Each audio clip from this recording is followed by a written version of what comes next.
अस्सलामुअलैकुम दोस्तों, ਤੁਸੀਂ ਵੇਖ ਰਹੇ ਹੋ ਪਾਕ ਪੰਜਾਬ ਟੀਵੀ ਤੇ ਮੈਂ ਆ ਤੁਹਾਡਾ ਦੋਸਤ ਅਬਦੁਲ ਵਾਹਿਦ। ਦੋਸਤੋ ਮਾਸ਼ਾਅੱਲਾ ਤੁਹਾਡੇ ਵਾਸਤੇ ਅੱਜ ਮੈਂ ਇੱਕ ਡੇਅਰੀ ਫਾਰਮ ਦੀ ਵੀਡੀਓ ਲੈ ਕੇ ਹਾਜ਼ਰ ਹੋਇਆ। ਉਮੀਦ ਕਰਾਂਗਾ ਤੁਹਾਨੂੰ ਬੜਾ ਪਸੰਦ ਆਵੇਗਾ। ਦੋਸਤੋ ਇਹ ਸੇਲ ਨਹੀਂ ਕਰਨਾ ਹੈਗਾ, ਇਹ ਬੜਾ ਰੈਂਟ ਹੈ, ਇਹ ਦੇਣਾ ਦੋਸਤ ਨੇ ਕਿਰਾਏ ਵਾਸਤੇ। ਇਸ ਵਾਸਤੇ ਆਪਾਂ ਇੰਨੀ ਮੂਵੀ ਬਣਾਈ ਹੈ ਕਿ ਆਪਾਂ ਦੇਣਾ ਕਿਰਾਏ ਤੇ, ਇਹ ਸੇਲ ਨਹੀਂ ਕਰਨਾ ਹੈਗਾ। ਮਾਲਕ ਨੇ ਸਿਰਫ ਦੇਣਾ ਕਿਰਾਏ ਤੇ, ਸੇਲ ਨਹੀਂ ਕਰਨਾ ਹੈਗਾ। बाकी तुसी दोस्तों अपनी मर्जी मुताबिक जिन्नी देर चाहो इस फार्म नू किराए ते इस्तेमाल कर सकते जी।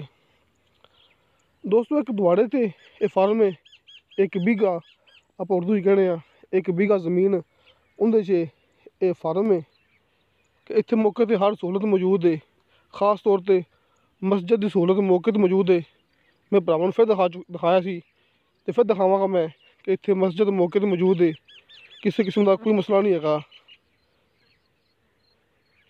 तुसी तकरीबन इंदे ते कोई मालक का कहना सी कि तुसी इंदे ते कोई 40-45 जिहड़ी गावां ने वो रख सकते जी। कि बीघा जमीन बीघा थां है, इंदी तुसी 40-45 गावां रख सकते जी बैक वक्त। आ देखो छत्तां हर चीज़ तुहाडे भरावां सामने आपां तुहानूं मुकम्मल इंदी तसल्ली करावांगे। हर सहूलत मौके ते मौजूद है, बिल्कुल क्लीयर है, किसी किस्म का मसला नहीं है। कोई भी चीज़ ऐसी जी इतने नहीं हैगी, बिजली पानी हर चीज़ मौके पर मौजूद है। तो माशाल्लाह बड़ा ही खूबसूरत माहौल बनाया गया है, मुकम्मल तैयारी विच मालक ने आप ही इस्तेमाल किया है। सिर्फ देना हूँ किराए पर पहली दफ़ा। ये वेखो दोस्तों मुकम्मल माहौल तुहाडे भरावां दे सामने जिस तरह के आप तुहानूं दिखा रहे हैं।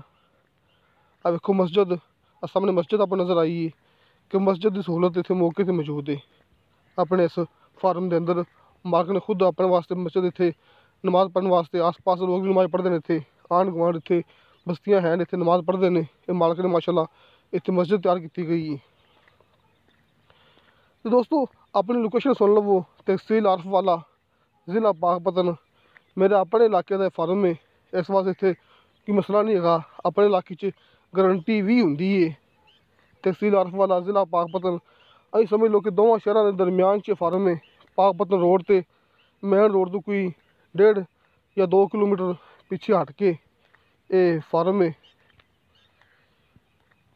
आरफ वाले शहर तो कोई 10 किलोमीटर, पाकपतन शहर तो कोई 15-16 किलोमीटर होना है। लेकिन तुम समझ लो कि दोवां शहरों के दरम्यान च आ जाता है।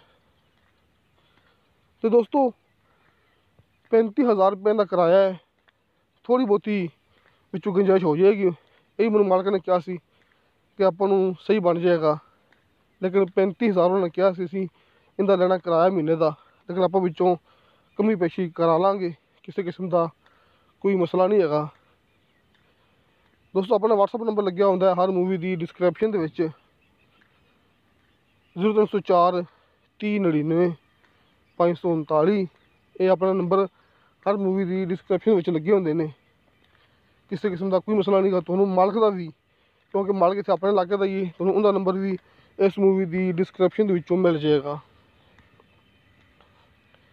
इस तो अलावा किसी मेरे दोस्त ने अपने इलाके कोई भी चीज़ खरीदनी हो, कोई घर प्लाट मकान ज़मीन कमर्शियल ज़मीन ज़रूरी ज़मीन दोस्तों अपने को मौजूद होंदियां ने। बकायदा अपनी गारंटी होंदी है। अपना ऑफिस इत्थे है आरफ वाले शहर च, तुसीं अपने नाल मुलाकात कर सकते जी। इंशाअल्लाह ताला मिलांगे अगली वीडियो ते। खुदा हाफिज़।